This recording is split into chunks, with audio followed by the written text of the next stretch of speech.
Halo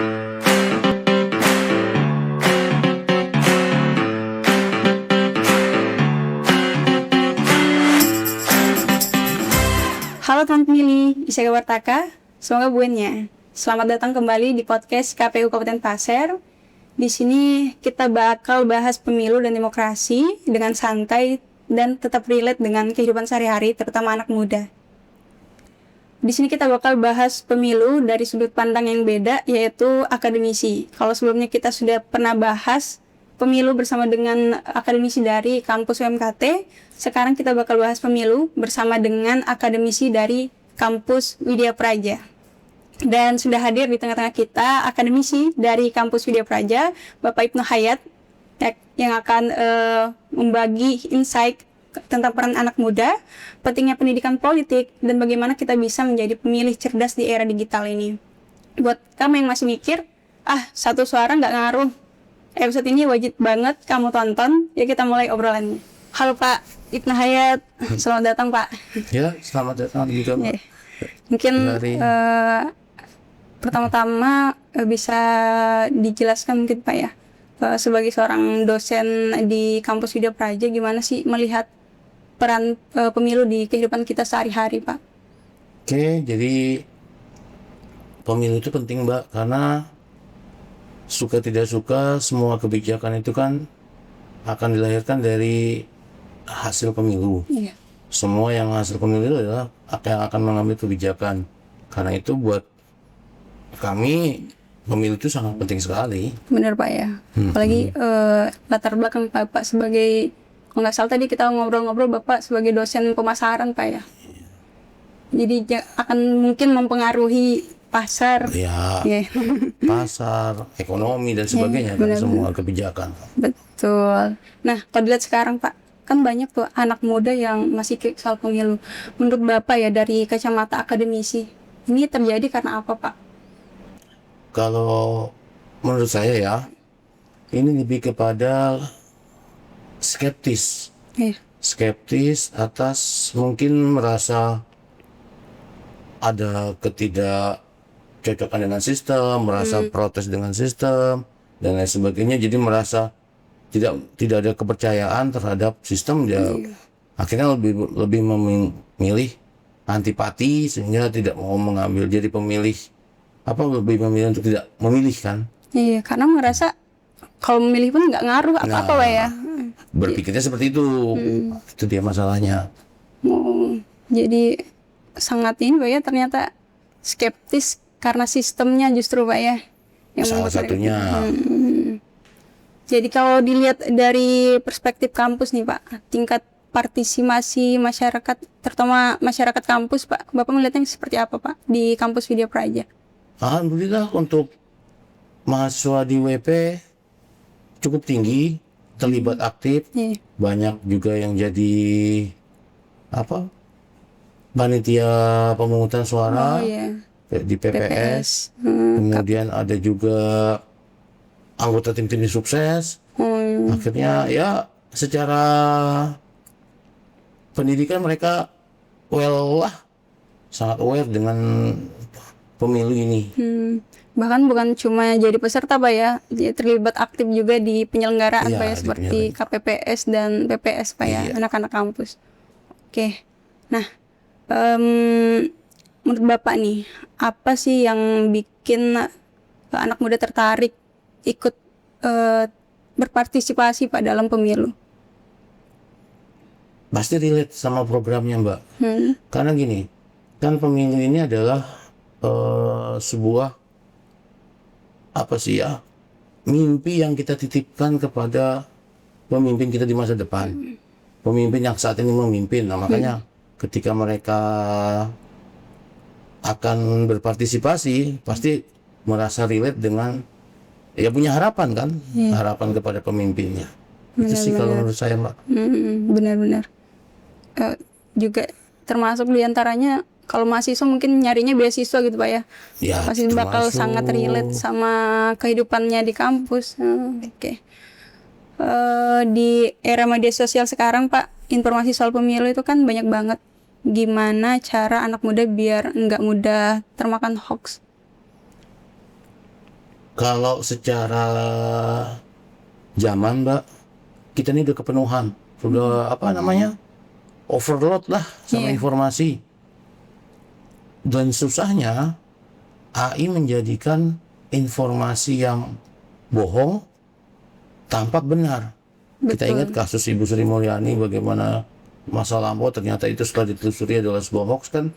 Ya itu, ya gimana ya Mbak ya, mau nggak mau sekarang ini literasi digitalnya harus lebih naik level lagi, Benar-benar. mengenali mana produk-produk AI, mana yang tidak, dan ya kemampuan berpikir kritis, berpikir pada critical thinking. Benar-benar. Itu sih. Sekarang parah banget sih Pak kalau masalah AI itu Pak ya. Iya. Sudah agak sulit dibedakan. Nah itu ya gimana ya Mbak, teknologi semakin ke situ kan. Jadi termasuk tadi solusi yang Bapak tawarkan adalah literasi digital ke anak muda Pak ya, yang harus digencar-gencarkan, termasuk mungkin mahasiswa WP juga saat ini sedang mempelajari hal itu Pak ya, terkait dengan literasi digital Pak. Oh iya, saya juga nih kan di kelas saya aja secara pribadi saya ngajarin AI marketing. Oh ya. Iya, jadi bagaimana mereka pakai AI itu untuk marketing di mata kuliah saya ya, mata kuliah pemasaran. Bagaimana sekarang ya suka nggak suka semua serba AI kok. Di masa depan juga akan bicara AI, gitu mau nggak mau. Kita suka tidak suka, ya sama kayak kita dulu zaman internet. Awal-awal muncul kan juga harus, ya suka nggak suka lah kita harus belajar, kalau nggak kita ketinggalan. Nah, itu sama. Benar. Mau nggak mau kita diikut terdorong arus Dipaksa, Pak ya. iya. Benar. Kalau nggak hanyut, nggak menyesuaikan kita bakal hanyut Iya. sama arusnya justru. Maka literasi digital itu sangat penting Pak ya. Apakah literasi digital sekarang sudah cukup Pak dalam tantangan informasi politik? Kalau menurut saya sih Mbak, literasi digitalnya nih, kalau untuk anak-anak Gen Z ya, Gen Z akhir nih kan sudah kan Gen Z akhir dan Gen Alpha nih yang jadi pemilu. Mereka ini kan terkenal dengan makhluk digital, pribumi asli digital natif kan. Iya benar. Jadi mereka ini sudah membedakan sebenarnya. Cuma masalahnya adalah teknologinya semakin canggih. Akan selalu ada hal-hal baru yang mau tidak mau tetap belajar. Kita harus belajar mendeteksi, ini bohong, ini hoax, ini yang benar. Nah, itu aja sih, lebih kepada sekarang tuh lebih banyak kemampuan berpikir kritis. Benar. Kritis terhadap informasi, kritis terhadap segala sesuatu, entah itu video, gambar, dan lain sebagainya. Benar-benar. Dari sudut pandang akademisi Pak, apakah ada indikator dari sudut pandang akademisi yang bisa dibilang pemilu itu akan jadi berkualitas Pak? Ada 3 sih Mbak. Kalau pemilu berkualitas, 1, prosesnya baik. Khususnya Mbak. Yang kedua, semua yang terjadi itu fair. Fair itu artinya terbuka, transparan, dan lain sebagainya. Jujur adil Pak ya. Nah, dan yang paling penting sih pemilihnya cerdas. Jangan sampai pemilihnya juga ikut-ikutan, FOMO, hanya sekedar ya itu aja sih. Jadi mau nggak mau kita harus menguatkan 3 hal ini sih. Benar.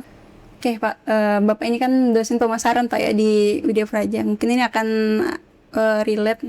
Menurut Bapak, branding yang dilakukan KPU atau cara KPU meningkatkan kepercayaan publik terhadap pemilu itu bagaimana Pak?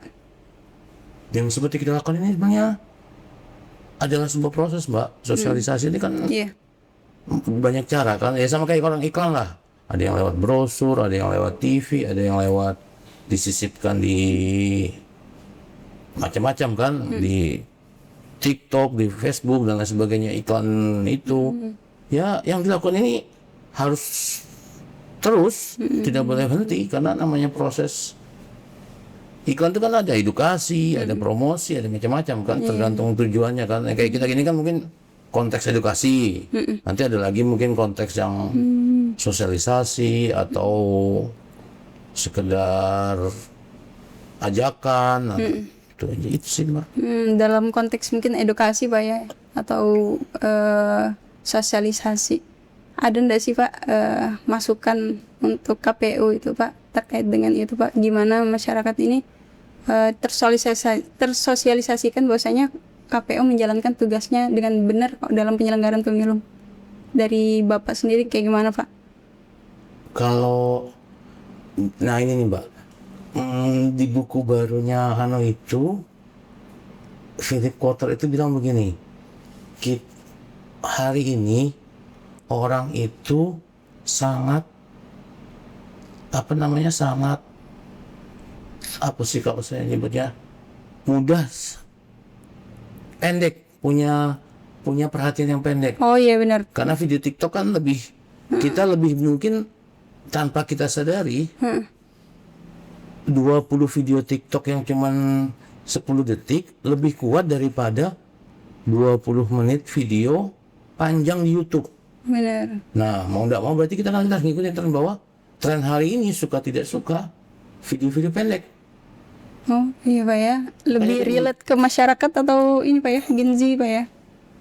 Itu polanya Mbak. Kita aja sekarang saya juga secara pribadi aja kadang-kadang mau nonton yang panjang sejam itu kadang males.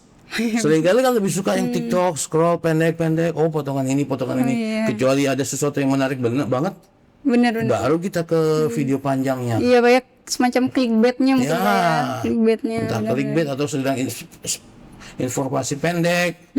Yang ini bagus, apa yang menarik. Relate lah, relate. Nah, itu sudah yang jadi masalah sekarang. Trennya itu. Benar-benar. Marketing 5.0 kan itu. Berarti tantangan banget itu Pak ya. Gimana informasi bisa disampaikan dalam waktu yang sangat pendek itu. Clipping aja Mbak. Kayak gini-gini kan kita potong-potong aja nanti. Oh iya.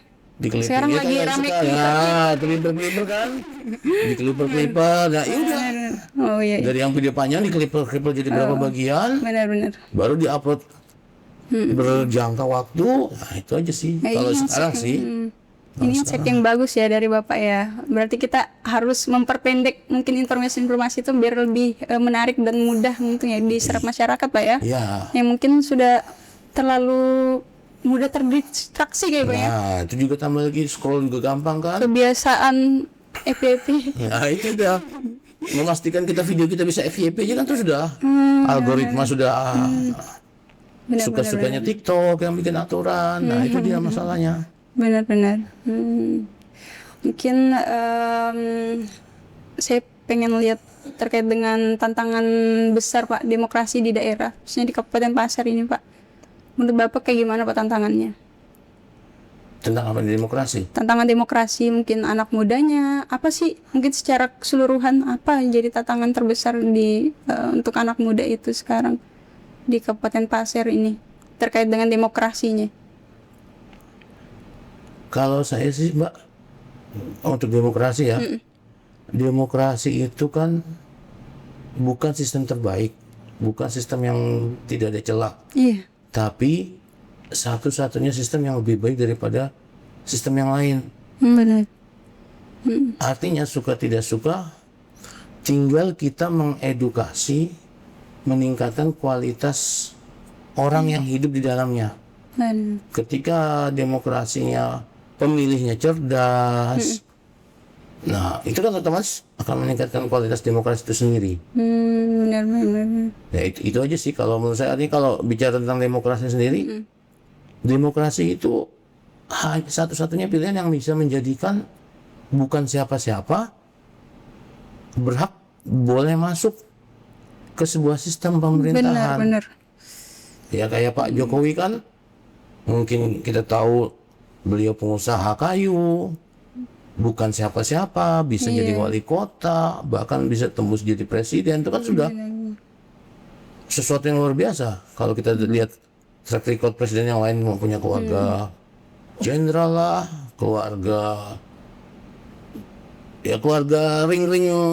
Nah, itu maksud saya Mbak. Iya benar. Jadi mungkin demokrasi ini bukan sistem terbaik Pak ya, apalagi dalam mungkin konteksnya pemilihan di Kabupaten Pasar ini Pak ya. Tapi melalui sistem ini kita kita membuka agar semua orang itu bisa mungkin Pak menempati posisi-posisi tertentu Pak ya. tidak melihat dia latar belakangnya dari mana Pak ya, benar-benar. Nah, harapannya sih demokrasi bisa memilih orang yang kompeten. Iya, Nah, itu aja sih, lebih kepada perbaikan sistem pemilih seperti yang Bapak sampaikan sebelumnya Pak ya. artinya bagaimana pemilihnya cerdas, yang dipilih juga cerdas. Itu tantangan sih, tantangan bisa demokrasi sih. Betul. Mungkin agak teknis sih Pak pertanyaan selanjutnya. Buat pemilih pemula nih Pak, apa sih hal yang harus diketahui sebelum datang ke TPS Pak waktu hari H? Satu, memastikan dia terdaftar atau tidak, itu kan pasti kan wajib dulu. Yang kedua, coba belajari rekam jejak Benar. orang-orang yang mau dipilih. Dan yang paling penting sih, pilih rasional. Ya. Pemilihannya pilih setelah mengambil banyak keputusan, ketika mengambil keputusan memilih yang terbaik, bukan karena FOMO, bukan karena ada politik uangnya, bukan karena apa. Nah, itu aja sih kalau buat saya sih itu yang pemilih cerdas ya, seperti itu. Menarik Pak ya, pemilih cerdas Pak ya. Tadi sebelumnya juga sempat di-spill Pak ya, kalau pemilih itu sebelum ke TPS harus mengecek dulu apakah dia terdaftar di sebagai pemilih Pak ya. Nah, kami itu di website KPU Kabupaten Pasir, bisa dicek websitenya. Nanti para pemilih pemula atau pemilih yang sebelumnya sudah pernah memilih bisa melakukan pengecekan itu Pak di website KPU Kabupaten Pasir, namanya Cek DPT Online. Oh, cek DPT online ya. Iya, Ada sudah benar, ya, Pak. Pak, ya? Sudah ada Pak. Jadi bisa mungkin dari sekarang sudah bisa mulai dicek. Nanti langsung ketahuan ini TPS berapa. Benar Pak. Nanti bakal ketahuan dia terdaftar sebagai pemilih atau enggak. Oh gitu. Iya, Pak. Siap.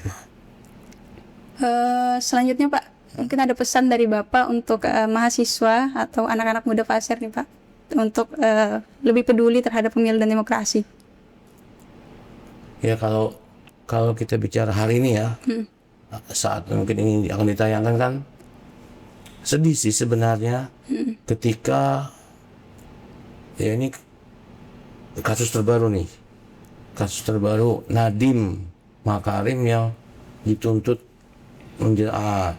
sebenarnya itu sedih sih, artinya bahwa ketika orang-orang pintar itu kan akhirnya menjadi sebuah pelajaran. Ini jadi tidak baik sebenarnya bagi pemerintah. Ya itu makanya kita sebagai pemilih, tolong pilihlah nanti pemimpin-pemimpin yang jadilah pemilih yang cerdas, biar yang dipilih juga orang-orang cerdas.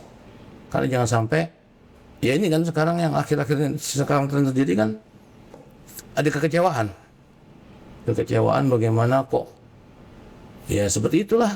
Ini ada orang yang baik mau berbuat baik pada negaranya, dikriminalisasi, ya kan, ya itulah artinya bahwa kalau menurut saya jadilah pemilih yang cerdas lah. Oke, baik. Terakhir Pak, bagaimana harapan Bapak terhadap masa depan demokrasi di Indonesia Pak, khususnya terhadap generasi mudanya Pak? Kalau untuk demokrasi sebenarnya Mbak, ada kekhawatiran